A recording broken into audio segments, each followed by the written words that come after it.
Hello and welcome to another session of Mapping a Pandemic, our weekly view and analysis of how the current coronavirus crisis is impacting on security around the world, either by sectors or by countries and continents.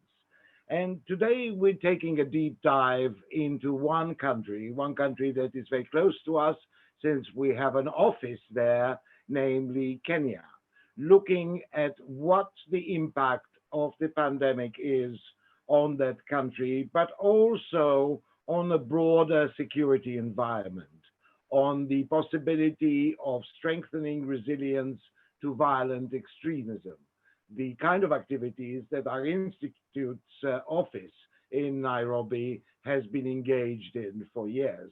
So it's a particular pleasure for me to welcome my colleagues from Nairobi today who will be talking to us. Christopher Hockey, who is a research fellow at our office in Nairobi. Galgalo Abagaro, who is doing the work on the so-called STRIVE project, the strengthening of the resilience to violent extremism in the region. And last but not least, Gayatri Sagai, who is managing a lot of these research project activities from that office in Nairobi. As always, I would tell our audience around the world, please keep the questions coming.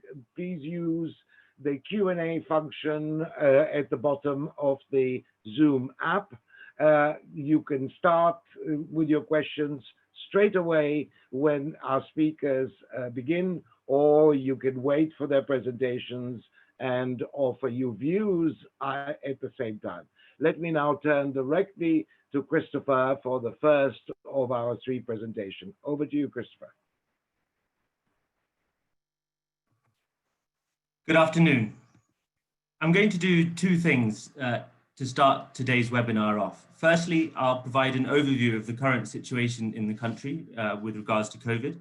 And secondly, I'll lay out 3 points, 3 themes, which will be sort of elaborated on later on in our discussion. To date, Kenya has recorded 2,216 cases of COVID, leading to 74 deaths. By comparison, the UK has 277 cases and 50,000 deaths. The disparity is huge, despite the fact that the populations are not too dissimilar. Testing figures in Kenya have increased, and the government has made great efforts to increase the lab capacity. However, we are currently very happy to be nearing 4,000 tests a day, and again, in comparison with the UK, where 200,000 tests a day are currently being conducted. In total, we've conducted 85,000 tests compared to the UK's 4.8 million. What's the government doing about this? They acted very quickly initially and relatively decisively following the emergence of the virus. A curfew was instigated between 7 p.m. and 5 a.m. Movement has been restricted in and out of the most affected areas, Nairobi, Mombasa, various parts of the coast. Non-residents are not allowed into the country. Restrictions have been imposed along several of our land borders, and everyone has to wear a mask in public. Quarantine has caused great controversy. Initially, compulsory government quarantine was made mandatory for those new arrivals in the country, those who are failing to follow guidance and contacts of those found positive. These measures have to an extent been relaxed, and the government has now said that they'll pay for people's quarantine and not expect those within the facilities to pay. But conditions have been heavily criticized by human rights groups. The Ministry of Health provides a daily briefing, keeping the nation up to date on figures, but also criticizing the public for not following the guidance. Major tax reductions as part of an economic stimulus worth over $500 million have been implemented. Social protection programs have been put in place for the elderly and for vulnerable. The president initiated a Kazi Mtani program employing over 26,000 youths in cleaning up certain communities that are affected and spreading the message. So the current situation is as follows. Community transmission is well established in several parts of the country, though measures taken by the government have slowed down the spread. The virus is expected to peak at present in August or September, although estimates frequently change. The numbers are still incredibly low by global standards. Indeed, at normal rates over the last 3 months since we first recorded a case, malaria would have led to the deaths of 3,000 people. Road traffic accidents would similarly have led to a similar number compared to the 70 dead so far from COVID. Of course, that comparison is much too simplistic and it is more complicated than that. Positive cases in the country are undeniably much higher than the figures officially suggest. The testing figures are simply too low. And if it did spread in some of the lowest income areas of Kenya, as it is beginning to do so in Nairobi's slums of Kibera and Mathare, it would be uncontrollable. There are still some cases, so there are still more cases being reported than recoveries, which means however long it takes, at some point we will have an overrun medical infrastructure. So the government's in a very tricky position. They need to reopen the economy, but many do not, and many don't comprehend why this foreign illness is destroying their lives on a daily basis. But there is, of course, still significant dangers and potential for extensive suffering if the situation is not brought under control. In 2 days' time, this Saturday, the existing containment measures and curfew will expire, and it remains unclear at this stage whether the measures will be renewed once more. So with that baseline in place, I'd like to look at 3 themes. The first one concerns the economy. Kenya's economy was in a dire state before this pandemic, with an increasing debt burden and getting ever closer to the notorious 60% of GDP mark. They have had to borrow further to support the response to COVID-19, 739 million from the IMF, a further $1 billion from the World Bank, and Kenya's vital tourism sector and the flower industry and several other agricultural sectors are on the verge of collapse. A commentary piece in Kenya's Standard newspaper concluded recently that the economy here will collapse regardless of COVID. The article states that the question is whether it tanks now and most people were kept alive to fight another day, or whether later it admits many more deaths. So how can the economy recover from this? The irreparable damage has potentially already been done, and we could have several more months of this. The economic impact will be significantly greater than any damage done by the virus itself. The second point concerns security implications of the virus. The basic argument that people living on a daily wage, suffering from economic pressures as a result of the virus, will turn to crime, protest against the government, or be vulnerable to VE recruitment is simply too simplistic. In terms of crime, criminals are taking advantage of the curfew and the refocus of the security forces. Where and when crime is taking place has changed to an extent, but in reality, the overall numbers of cases has not dropped. And to suggest that automatically economic woes lead directly to a rise in criminal activity is too simplistic. Everyone obviously has their own individual moral code. There are actually fewer people on the streets, fewer people in their homes. So there's not necessarily, at least at this stage, a reason to believe that crime is rising. Although domestic violence and SGBV cases, as in many parts of the world at this time, have risen. In terms of public disorder, there have been protests at several markets and against police brutality, but no major breakdown in public order across the country, although that can change very, very quickly.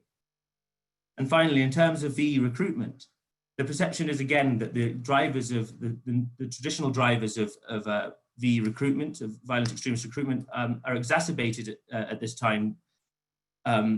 Of course, that might be the case, and that is a long-term, that maybe we may see the impact of that in the long term, but in the short term, it's again very simplistic to suggest that people have no other moral code guiding their decisions. The suggestion of also ignores the fact that someone needs to be present to take advantage of the vulnerabilities. And to look briefly at terrorist attacks.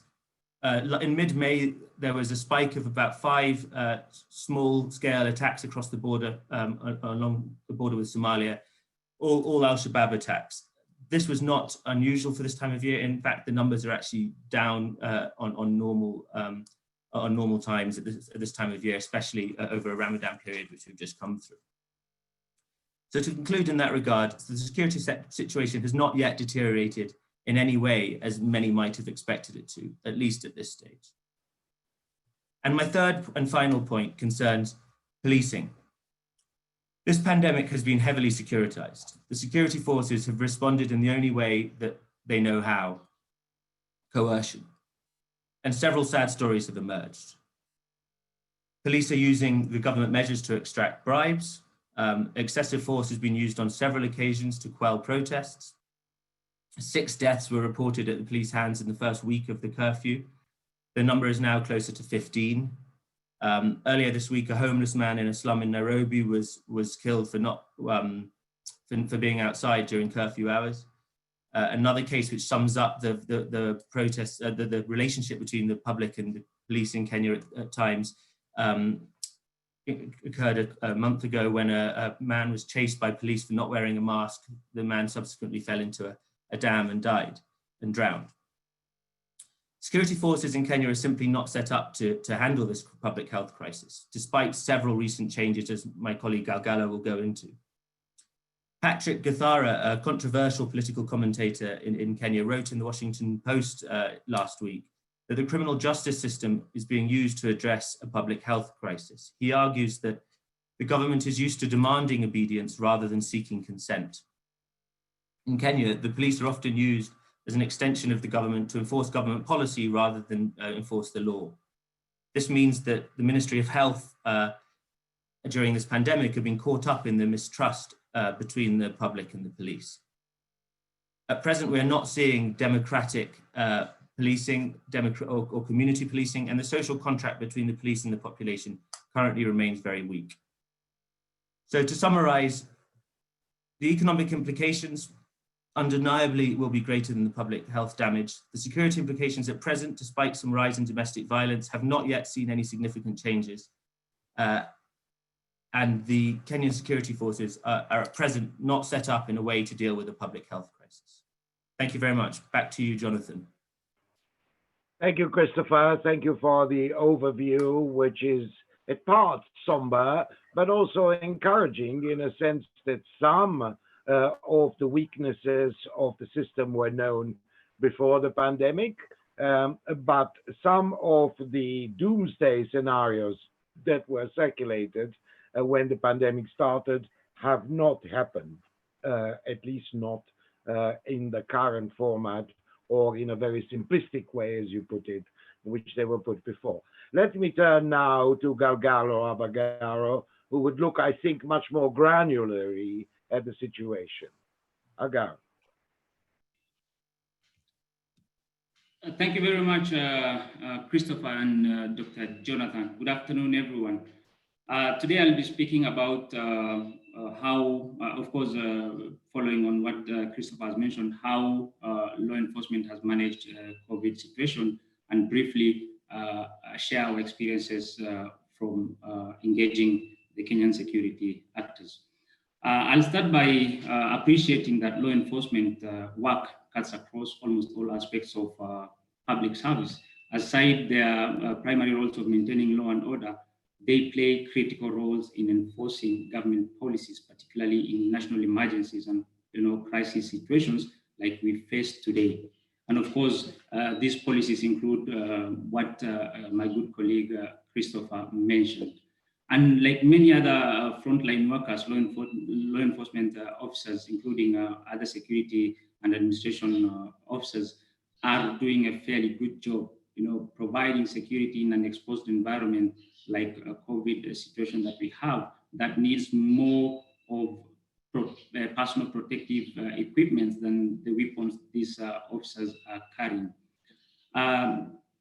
To whether they've been effective in doing, in providing this service or not, generally speaking, it's arguably, they have arguably reduced movements and groupings, which we all agree that are factors for COVID spread. However, to the true extent can be debated. For instance, we can raise questions on how, Mandela's first COVID suspect or patient rather traveled by road all the way from Nairobi to the far-flung county when the lockdown measures were effectively in place. But again, then looking at the increased surveillance that are on our roads or rather the transit routes, we have seen interception of transportation of banks, for instance, to an extent. All these roadblocks that have been mounted on the major routes for COVID surveillance in a way is contributing to crime prevention. And then in the same vein, it can also be assumed that maybe, and even maybe argued that such surveillance has the potential to deter or even has actually limited movements by criminals, including violent extremist recruiters and operatives. Unfortunately, in their duties in these COVID times, we've seen incidences, as mentioned by my good colleague again, Christopher, on uses of excessive force, harassment, extortion, issues of brutalities. It is important to note that rogue officers do exist, and they say rogue, quote unquote, rogue officers do exist because some of these irresponsible behaviors are not condoned even by the police itself. And these realities of repeated brutalities by law enforcement officers are not exclusive to Kenya. For instance, what's currently happening in the United States reflects on the globosity of this problem that we have. But then again, whether a victim is innocent or suspected of a crime is totally a different thing, and it should be determined by judicial process, and use of unnecessary force will not be accepted. But then again, in the same period, we've seen good officers. For instance, an officer commanding one of the stations in Eldoret providing public awareness on COVID, using a mounted system on his government vehicle. This is way out of his work. A judge in Isiolo fined residents arrested for lacking mask and used the same fine that they paid, for them to instantly buy masks. So we've also seen good actions from these law enforcement officers. And of course, this brings me to experiences that we've had also with engaging security sectors in Kenya. And I must mention that considerable amount of effort is going on to support effective service delivery by law enforcement officers. And particularly RUSI, for instance, is currently supporting law enforcement capacity building on those specifically to CVE under STRIVE, Strengthening Resilience to Violent Extremism program, and Reinvent program, funded by European Union and DFID respectively. A lot can be said or expected rather from these efforts. Unfortunately, the reality is that this kind of desired change take time, and they're generally slow in shaping. And from our engagement, one reality is that law enforcement in Kenya is not carried out only by police. And most of these other security departments also supporting law enforcement do not have the necessary skills or capacities to manage a sustainable public order. The overall effect is that there is potential for militarization of law enforcement, as my good colleague Christopher mentioned. Secondly, what law enforcement without use of force really means can be quite challenging to fathom, if not impossible. And from experiences that we've had, this argument comes up in most of our engagements with security actors. But then again, understanding that we are only doing our work doesn't in any way justify unnecessary or excessive use of force or any forms of violation of human rights. But two key issues of relevance that we've consistently, as RUSI, in engaging the government, consistently emphasized is the importance of observing human rights in exercise of duty, and the need for and recognition of whole society approach for effective countermeasures, whether it is in violent extremism context or even this COVID context. Either way, the community and the non-state actors have a great role to play. But despite government partners' goodwill and acceptance of this kind of external and state support, change of reform ideas in a sector that is centrally and centralized and of course monopolized by the government, and of course the existing structures that like our partners, National Counterterrorism Center, at county level, our stakeholders, county security intelligence committees, and all that, there still exists some challenges.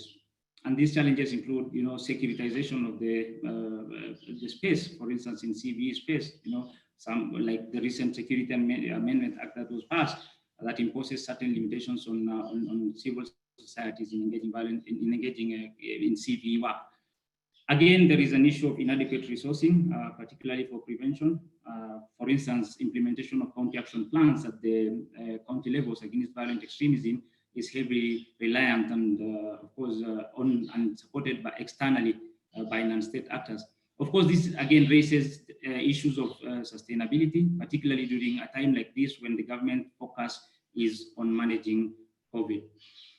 From a community perspective, of course, what we've also observed is there is an existing herd mentality against the law enforcement. You will hear youth speaking of us versus them, and or even strong community perceptions of, the police officers will never change despite the efforts that, are being made.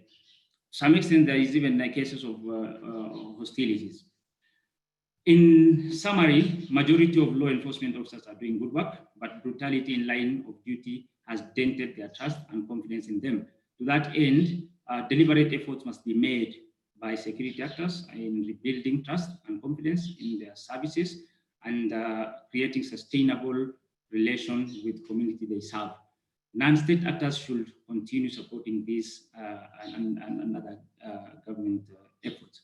An action of a single officer is important for the overall institutions and our fellow officers' outlook or image.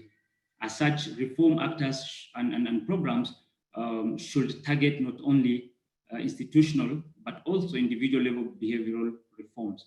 When institutions like IPOA is strengthened and justice for victims of brutalities at the hands of officers is achieved, trust and confidence then can easily be reinstated.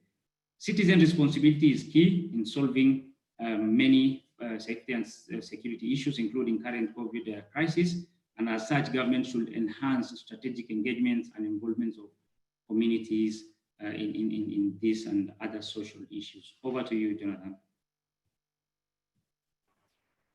Thank you, Gargalo. Thank you very much. Thanks for reminding us of what is, at the end, an almost global problem, the securitization of the health crisis, which, as you hinted at, is also being grappled with in other countries.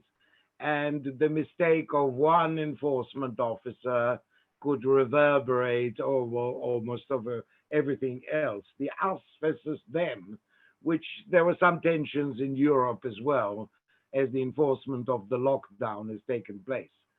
Let us now turn to my third colleague, to Gayatri Sahgal, who I think will be talking to us much more about what it means for our own activities on the ground in Kenya and in the region.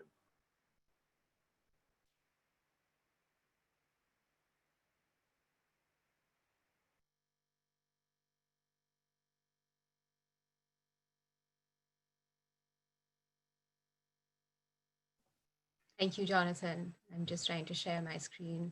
I hope you all can see it. Thank you. So I'm going to be talking a bit more about the challenges, but also trying to respond to the challenges from a research point of view, as well as for programming for violence and violent extremism. To my mind, there are three particular challenges, data collection challenges that COVID represents. And these are owing to the fact that social distancing really doesn't allow us to conduct face-to-face interviews in the way in which we used to. It also doesn't provide us with a space to conduct focus group discussions, and it makes ethnographic studies and research also particularly difficult. And these are all approaches that we conveniently use for conducting research around violent extremism, as well as other types of extremist violence. From a programming standpoint, we can also understand the kinds of challenges that COVID places by looking at, one, the structural drivers. And as Topher mentioned, there's an exacerbation, or there's an assumption that there's an exacerbation that COVID represents of the structural drivers. But because these drivers are very often implicated in the larger kinds of challenges that these countries face, it is important to look at how COVID is impacting this as well from the perspective of violent extremism. So from structural drivers' point of view, we know that socioeconomic vulnerabilities are especially pronounced at this point. We know that there is a big challenge of institutions and how institutions are responding, especially in our context of sub-Saharan Africa. There's also an enormous pressure, as Galgalo has pointed out, on security actors, and in fact, in changing the ways in which they're used to responding, and in moving from a coercive response to a protection-based response. There's also the challenge of enabling factors, which we understand as VE propaganda. The fact that there is a lot of focus right now on violent extremist groups also adapting. And in some ways, for instance, Al-Shabaab has come out with communiques stressing on the fact that COVID is not a disease that Muslims can catch. So this is a lot of misinformation warfare that's also going on. At the individual level, we know that what a lot of at-risk populations also face is levels of insecurity and limited self-confidence. And generally, they don't score very well on what we call positive youth development indicators. And these are, again, enhanced in our context of COVID. But also at the same time, there's also lack of community support and connection because of the lack of disconnect that we are all experiencing. Now, how do we sort of respond to these challenges? So from a face-to-face point of view, we have some alternative techniques and which have been used quite often. Online interviews, for instance, are an important way in which we can override this challenge of face-to-face interviews. There's also the option of doing what is called as epistolary interviews or asynchronous one-to-one interviews. This method allows interviewees and respondents to select suitable interview times and provides time to consider questions and responses. The technology is available for us now, much more than we had earlier. There's mobile phones, laptops, audiovisuals. Epistolary interviews can be facilitated through SurveyCTO, SurveyMonkey. So for instance, at RUSI, we are trying to adapt these techniques in when we do our baseline and endline surveys and are using tools like SurveyCTO to facilitate this process. For focus group discussions, we also have the option of doing online focus group discussions much more. And in fact, according to Forstall and D'Angelo, they might be sometimes also way more well suited to doing online interviews on sensitive topics like ours. And by ours, I mean VE related topics. Online discussion platforms are also being facilitated, especially through Facebook groups, is using it to gather data as well as prompts and discussions amongst members. And these are, again, an important resource available to us now. Lastly, on ethnographic research, there's the option of doing reenactment videos where ethnographic fieldwork has always asked people to sort of use technology. And this can also be mobilized in our context of COVID, where social distancing doesn't allow us to sort of observe our participants. But there's also the option now of doing virtual ethnography, which has gained a lot of traction and support. And here what we have is that the field site is now virtual, consisting of experiential rather than physical displacement. And again, this presents for us an important opportunity. And the LSE, in fact, has a very good list, a bibliography of sources for doing digital ethnography. And I would encourage everybody who's interested in it to look at it. Other methods are mobile probes. It's actually asking your respondents to do specific tasks and then gathering data on those particular tasks. And mobile phones can also be used to provide such probes. There's also the option of doing photo video elicitation. So asking respondents again to develop memos about their life practices, their interactions, etc. We've again adapted this technique in order for our work with our beneficiaries, which focuses on them developing their own stories called smart storytelling. And we facilitate this through the medium of WhatsApp. So how do we respond to challenges of programming? Well, I think one of the big things is to cash transfer. And it's, this is a time when households are cash strapped. They really need a lot of injection of cash, and even a small amount can go a long way. A lot of countries have developed new cash initiatives. Some are repurposing their existing safety net measures. So as Tofur was mentioning, Kenya is making some strides in this.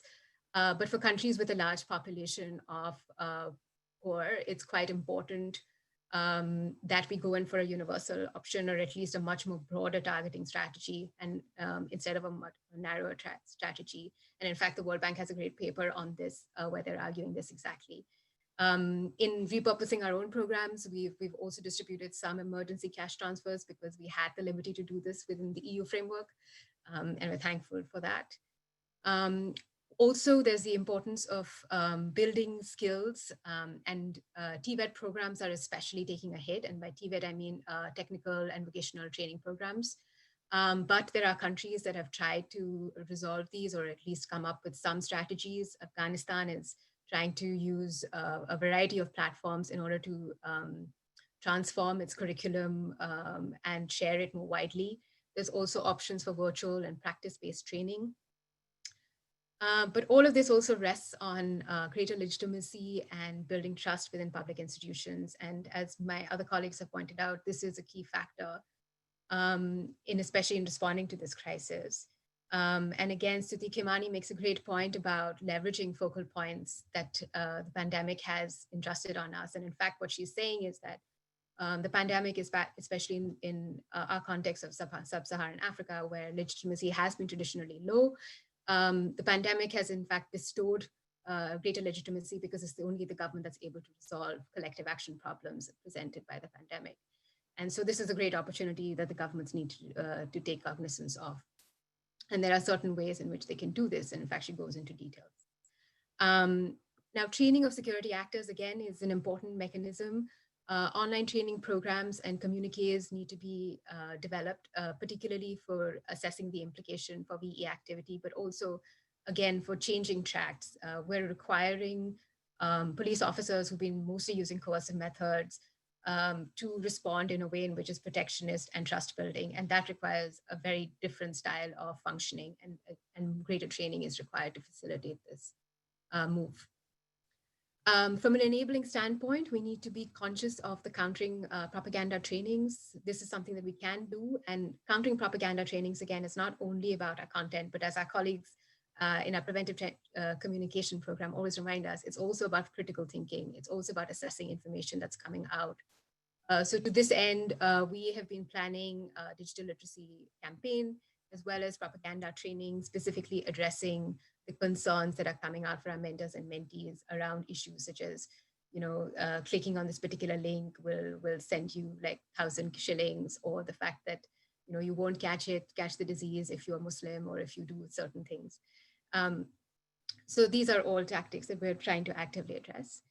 From an individual standpoint as well, mentorship support is quite critical. At least we know that our at-risk groups are particularly stressed at this time, and we need to continue conversation. And we have a lot of mediums which we can use to facilitate such conversations. In fact, we've been using, again, WhatsApp because a lot of our youth are very conversant with WhatsApp. And we've been using them to facilitate conversations almost on a weekly basis. And then lastly, there's a need to involve communities, and we cannot forget them. And in fact, this is a community-led response, as WHO has been consistently reminding us. And in fact, there are lots of lessons that we can learn on how to do community engagement, even in the face of a pandemic or an epidemic. Oxfam's guide on community engagement provides a lot of lessons that community stakeholders can use. So, well, to sum up, I would just say that the pandemic is a particular opportunity. It's not something that it's not a windfall opportunity, but it is something that we can definitely address.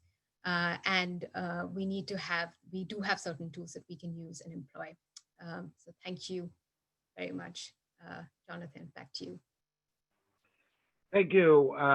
Thanks a lot, Gayatri, for reminding us of the difficulties of both collecting information and engaging with people in this time of the health crisis, but also the opportunities that exist there, as you reminded us, in many respects, different opportunities of doing so. We have a number of questions, and keep them coming in. I think my first one would be to probably Christopher at the beginning. You mentioned that the current lockdown measures are going to end on Saturday. Now, is your understanding that they're likely to be lifted on Saturday? And is there any discussion at all or any idea about the so-called peak that you also mentioned, which is expected to be sometime around August, September this year? Namely, is it going to be like the European countries or indeed like the UK, where the economic imperative to open up economic life again will ultimately trump any kind of medical consideration? Thank you, Jonathan. I think the way you worded that question really sums up the challenge that's facing this government. Firstly, you made the comparison with Europe. I think, yes, but much more extreme. The economic implications here are much more immediate. Regarding any indications of what will happen, the president speaking on Madaraka Day, on Monday, a public holiday here, indicated to an extent, and that there have been sort of some sort of suggestions coming out of the government that there will be changes this weekend, and that there will be changes that lead to gradual lifting rather than new measures being imposed. But that is in itself a bit of a contradiction, given we are now reporting sort of our record numbers. We in the last week recording over 100 cases most days. So whilst we're increasing cases, at the same time we may be looking at removing measures that are put in place. So it's a really difficult position for the government, and the maybe rightly the economic implications are definitely taking precedence. I also saw one question regarding the measures with diplomats. Whilst I can't speak at length on this, I do have personal experience of diplomatic members in Kenya who have recently returned. So I think there are avenues, albeit on limited flights and via indirect ways of getting back into the country as a diplomat at this time. The rule officially is non-residence, so diplomats are generally residents of the country, so it should be allowed back in. Thank you, Christopher. I should say that the questions came from Gary McDade and Ian Westerman. So what's your feeling about, you said the president is going to make a speech on Monday. Is your feeling that some of the lockdown measures will be reiterated, or is it going to be a free-for-all? I think it will be a gradual reduction. It's not Monday. He spoke last Monday on a public holiday and suggest there were suggestions that there would be changes. He'll speak on Saturday the 6th of June, when the existing measures expire, and it won't be a complete lifting, but I think many expect some level of reduction in restrictions on daily life. It's really, I'm not a fortune teller, sadly, but I think that's the suggestion most people feel right now. And Galgalo, do you have a point on the lifting of the current lockdown and the sort of pressure from below to have it lifted? I'm sorry, I just wanted to add on what Christopher has already mentioned on the possibility or no possibility of reopening soon.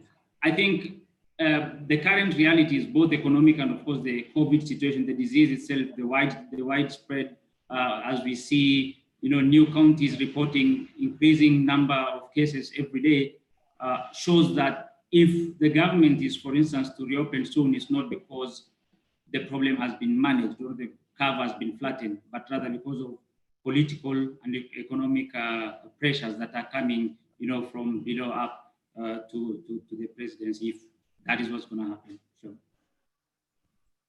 Sure. Excellent.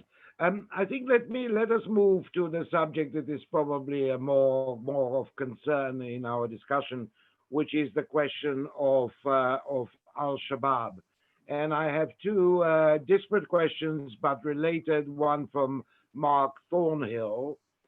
which is a general one about in what ways I mean, I think Christopher warned us not to think in simplistic linear terms, but in what way do we think that Al-Shabaab could be encouraged to exploit the current situation with all the weaknesses that we have seen of the state? And coupled with that, a question from Daniel Liberi, which is suggesting that Al-Shabaab has been rather active in Somalia, and therefore, what is it to prevent us from thinking that the same level of heightened activity wouldn't take place in Kenya as well? So let me turn first to Christopher, and then I'll give the floor to Galgalo as well. Yes, thank you very much for those questions. It's something I've been thinking a huge amount about over the last few months.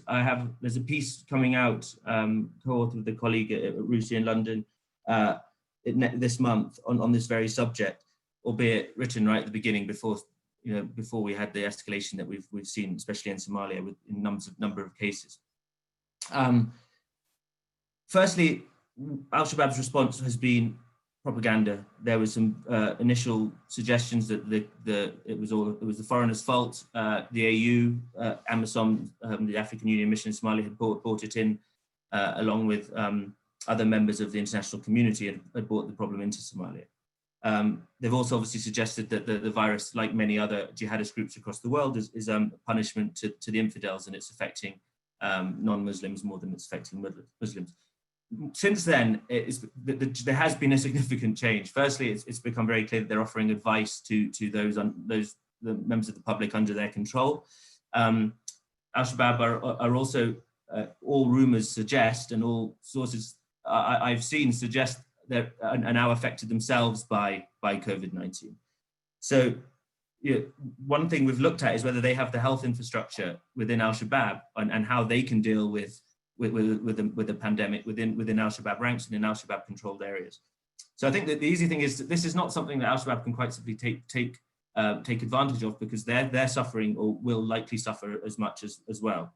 The group over the last 18 months, 2 years, has really been struggling financially anyway.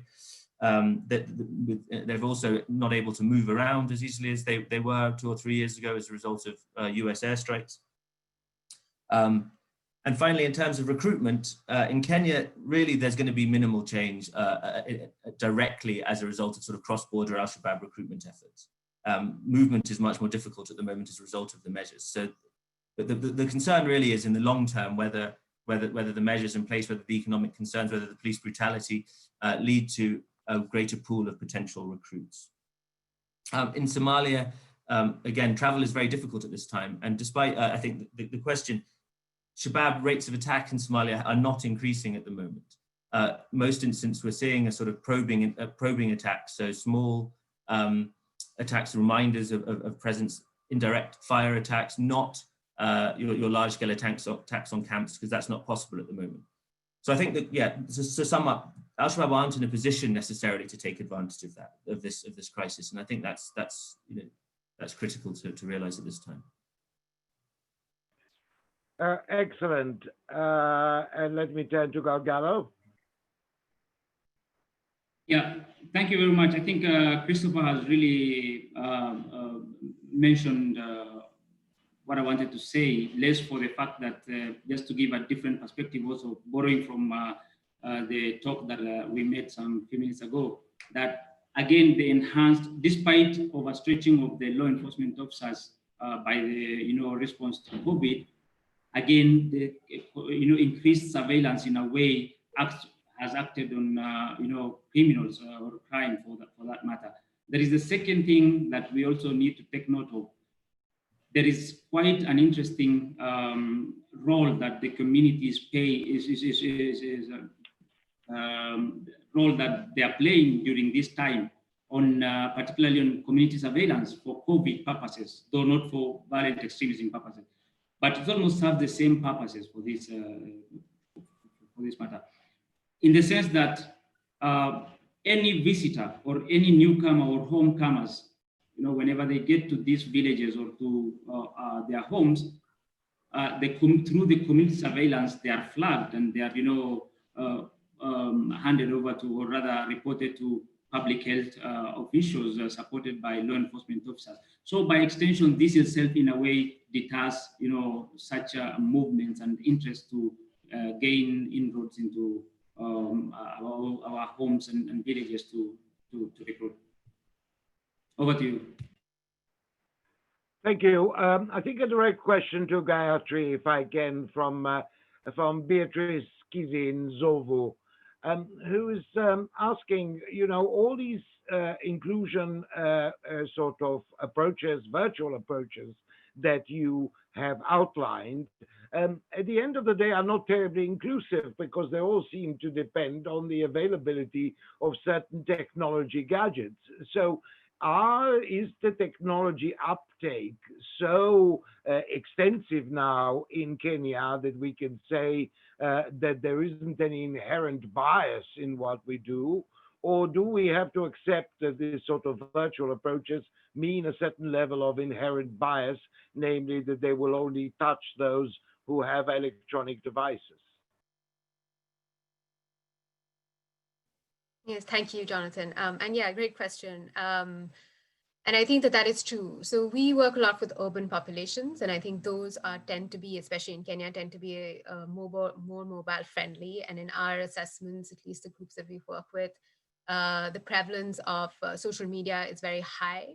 And so a lot of our beneficiaries own mobile phones, at least smartphones. But what they don't often own is data to actually run those smartphones. So one way in which we do this is that we provide them with the data package or data bundles so they can access it. So that's one way.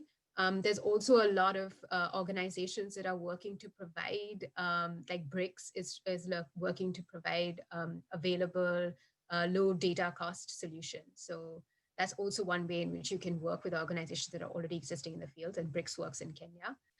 The other approach, of course, is to use the existing systems. And in rural areas, for instance, there's nothing better than radio, especially in the Northeast context. Radio, as well as in the coast, radio is very popular. So a lot of our messaging and a lot of our work has been centered around recruiting and training radio journalists and in providing better messaging. So that's one way in which we can overcome these challenges. But it is by no means, technology is by no means egalitarian. It definitely, these are important questions to ask, but it also depends on who you are targeting. Thank you. Thank you, Gayatri. I think let's go to a bunch of questions about the economy. One is from Jordan Sarabji. The other one is from Simon Roberts. Both of them sort of asking whether we've got our priorities right.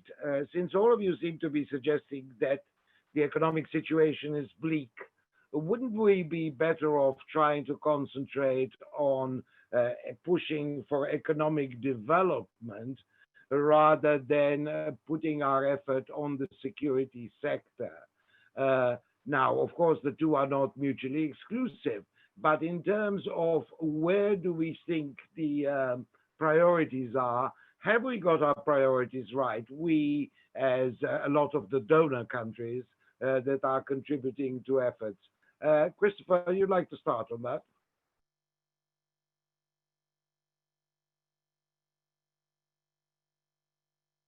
Christopher, you are on mute. Apologies. I was reading through the questions and I noticed one particular mention of whether funding should be diverted away from security, away from targeting, say, Al-Shabaab in the Northeast. I think just one quick comment on that is that Shabaab are in a weak position at the moment. And if there ever is a right time to use force, to use a security approach, then this is not necessarily the worst time.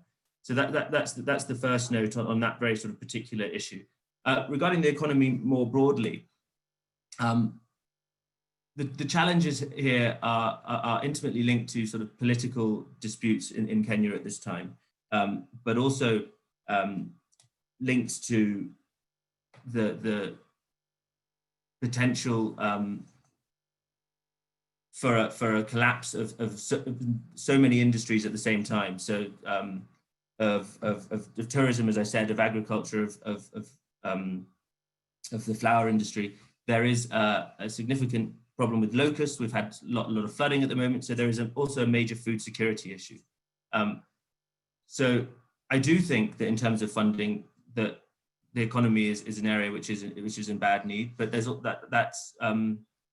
it's much more complicated than that. There's a lot of money has been given to Kenya. A lot of money has been given to those areas, and especially to food security in the last few years. That's all from me at this stage, Jonathan. Gallo, do you have any point? I mean, do you think that there is a pecking order with the economy coming first and security sector strengthening later, or you don't see any distinction?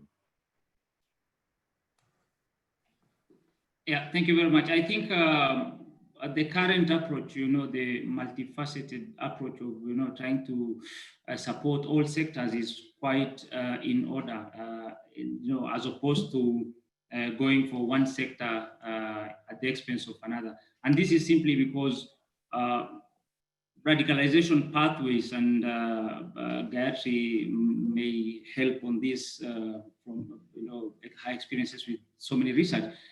Radicalization pathways are as many as the number of individuals we've so far seen, joining. So it's not really out of a development problem issue or security sector grievances or what. One or the other could be an enabler of the trigger issues that we hear leading them. So the current focus on both development and security actors and many other aspects of public service, I think is quite in order. So you would refute that sort of paradigm that is more apparent than real. And indeed, Christopher reminded us right at the beginning, there's also to avoid the simplistic conclusions that because someone is so sort of economically excluded, they get radicalized. Matters are slightly more complicated than that. Gayatri. Yes, thank you. Yes, so I think that this is an important juncture for us. I think that what we need to be aware of is which is the lens that we're interested in looking at.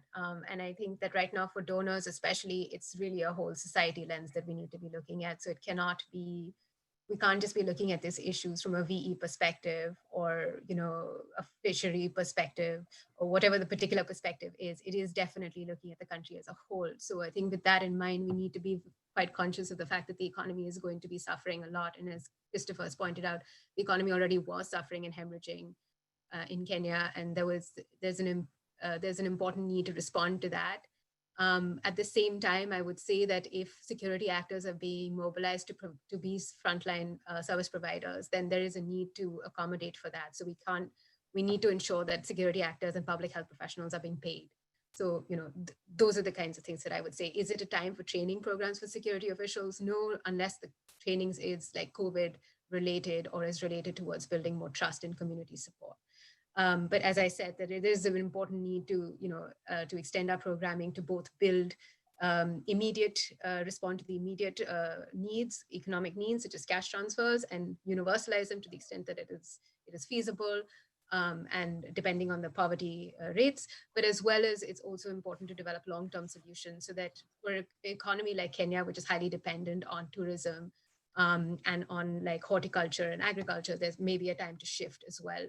And to support other small, medium enterprises as well as social enterprises, which are also emergent. So it could be an opportunity as well to promote other sustainable enterprising as well. That would be my response. Christopher, you wanted to come back on this? Yes, there was a mention also in the questions about potential for protest or wider spread public disorder. Whilst I said at the beginning that at this stage, COVID has not led to a breakdown in public order, but there's only been isolated incidents against police brutality, for example, in several parts of the country. I think the biggest threat, and putting my neck out there at this, the biggest threat really at present is that this situation continues over the next 18 months. We have elections in 2022. The country is currently more politically divided than it's been for for decades, arguably, well, at least a decade. There's a huge split at the top of the ruling party, without going into too much detail on that. And there are a lot of underlying tensions, a lot of center periphery issues. And my point is that if the economic situation is not improved in the next sort of 18 months, as we go into a politically tense period and as campaigning begins, and it normally begins a good 18 months in advance anyway, then the chances are of much wider spread public disorder and much more of a breakdown are really, really high. And I think that's sort of been simmering for a good couple of years. And I think that is the greatest threat to Kenya's future at this time, at least in the medium term. Thank you, Christopher. Gayatri, a question to you, if I may, from Fiona Napier, who is pointing out that there is a difference between radicalization and recruitment. The recruitment to an organization, even a violent organization, can be a purely transactional element. People are interested in cash or belonging or some kind of fulfilling needs. And their ideology or commitment may be less of an important in this.